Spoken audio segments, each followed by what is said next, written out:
Thanks for joining us at Right On Replicas, where we're proud to bring you the best scale model kit reviews on the planet. This review is brought to you in part by Rogers Hobby Center in Saginaw, Michigan, where the fun begins. This review covers the 1963 Corvette Convertible. It's a 125 scale snap-tight model kit from Revell. It's number 85-1934. Now out of production, it's still available at online auction sites. Now in 1963, it was in the 11th year of production, and this was an all-new car with cutting-edge styling and four-wheel independent suspension. Also for the first time was air conditioning, which was a rare option on the 63 Corvettes. But this kit is depicted as having that because it has the vents in the dash. It would be a rare car indeed if this were available as a one-to-one. Oh, just a second, folks. That sounds like Newt wants to come in and ask a question. You got a question, Newt? You mean air conditioning was a rare option on these cars? Well, yeah, because back in 1963, air conditioning was fairly new technology for cars, and it was rare on any car, but on this one, it would set you back another $420 or so, which was 10% of the price of the car. Back then, cars only came base, and you added every option. That's nice looking, but I was expecting it to be purple like the box art. Why would you change it like that? Well, that's one of the great things about modeling. If you want a special color, you can always make it whatever color you like. Well, sometimes to get a custom color, you actually have to mix paint like we did with this one.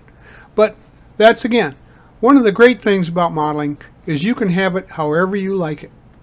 First released in 2000 as the coupe, the convertible was added in '02 for this series, and the kits appear to be the same except for the bodies. Now, they've been reissued multiple times with a lot of different versions, and this kit was issued in 2011 with custom wheels and tires. Now, it's a snap kit, again, so it's easy assembly. It has 36 pieces molded in purple, white, black, and chrome, clear and transparent red, with soft vinyl tires and directional tread, but no sidewall detail.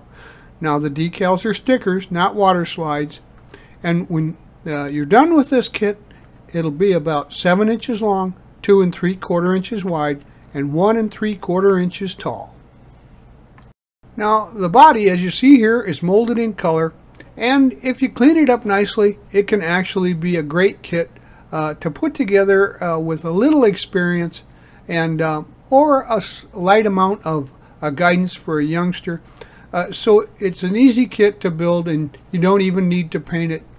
Now, as we go along here, the parts will be glued together in certain locations just to make sure we remove any gaps.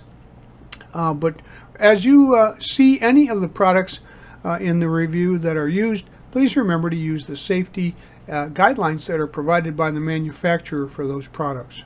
As we mentioned, the decals are just stickers. They're not water slide, but they come with some nice crisp flame type of emblems, and also some emblems for the body script. So if I would suggest that you remove the script by scraping that off with a hobby knife and some light sandpaper before applying these decals into place.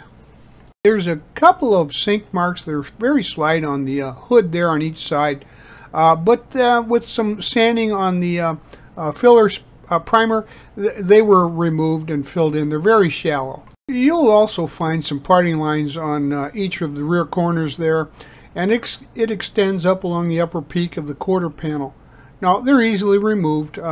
You just scrape those off and sand them smooth, and the left bumper there can be left, as Corvettes actually had a seam at the lower panel which wasn't molded into the body. There are also a couple of parting lines at each front corner of the body, which goes up over the peak of the front fenders, and they're easily removed again with a little hobby knife and some light sanding. And here's a catch: if you really want some detailing, there's some script lettering on the bottom of the chassis, which should be removed with a hobby knife and sanding as well. To add a little detail to the kit, I painted some small metal washers, the kind you use for stove bolts, I painted them black to replicate the drum brakes at each corner and put those on the wheels hubs. Assembly begins by merely pressing the seat backs to the seats. Now press both of the seats into the slots in the interior bucket, and I painted the console in aluminum color with some black trim there, as you can see, and the interior color was a mix of 60% medium brown and 40% gold. Now I then used a brush and some semi-flat coat on the door panels, seats, and the dash. And I used some flat coat on the carpet as well. The dash and the door panel detail was done with small brushes using silver metallic and black like the console there. Next you can snap the steering wheel into the column and then press it into the dash panel opening. And I found it necessary to open the hole in the dash panel slightly as the steering column and the wheel seemed to stick out too far without that. I used some flat coat on the black and silver panel on the glove box to make it look like aluminum.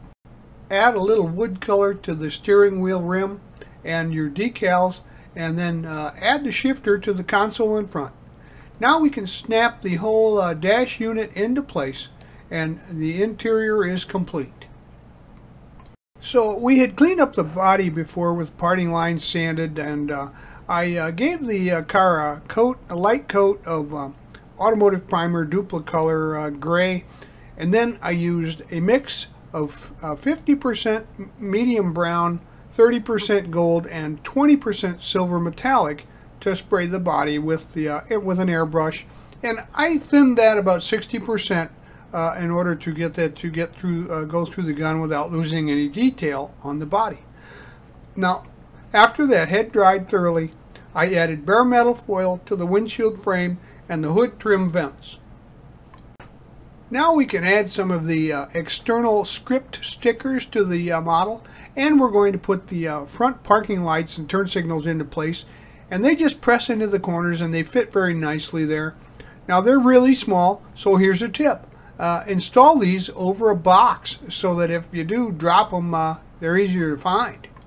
Snap the clear red tail light fixtures into the back of the bumper. It's a one-piece unit and it just snaps right in place. Here's what the bumper looks like from the other side, and the tail lights are in place on the back side there. Now we're going to snap this into the body from the inside into the back of the unit, and it includes the tail light bezels, exhaust tips, and the license surround all in one piece. Now we can add the rear bumpers. They get pressed in from the outside into the holes in the body and into the chrome panel, which is inside of the body. It just snaps into position, so it fits very well. I used a little black wash on the grill portion of the bumper up front there into the recesses where that would normally be clear straight through to the radiator. So go ahead and snap that bumper into place from the front end. The interior has the windshield and the interior bucket located by mounts that are molded to the bottom side of the body. These bosses are there, and they account for the sink marks on the hood that we talked about earlier. Well, we're closing in on the finish here, but before installing the chassis to the body, assemble the tires and the wheels, and pay attention to the direction of the tread. The V's point towards the front, and I found it necessary to open the holes in the back of the wheels slightly to more easily attach the axles. Now the chassis has pretty good detail for a snap kit. Now spend some time paint detailing that, which looks pretty good. The floor pans are flat ivory because of the unpainted gel coat used on the cars, and of course the mufflers are aluminum, the pipes are steel, and you can add some rust there. The frame rails and main suspension should be semi-gloss black, and the spare tire carrier is flat black. The rear differential housing, rear spring, front tie rod assembly, sway bar, and drive shaft, they're all steel colored as well. The engine, of course, is Chevy engine orange, and the transmission and exhaust are silver, and you can add some rust or detailing there. After installing the wheels, tires, and axles, the chassis can be slipped into the body and is held in place by 2 screws. Well, there you have it. Your model is done. This easy to build, great looking car can easily be built in an afternoon, or you can spend as much time detailing as you like. For a youngster or a novice, it's a great first kit. It snaps together, or you can add a little glue to make sure the seams are nice and tight. But overall, come on, it looks pretty good, and they're fairly inexpensive. You can still find these kits on the market, and if I were you, I'd buy one and put it on my shelf. Well, we hope you like this step-by-step premium scale model kit review, and so that you don't miss any more, please subscribe to our YouTube channel. But you can find us on Facebook and at our website, rightonreplicas.com. Thanks.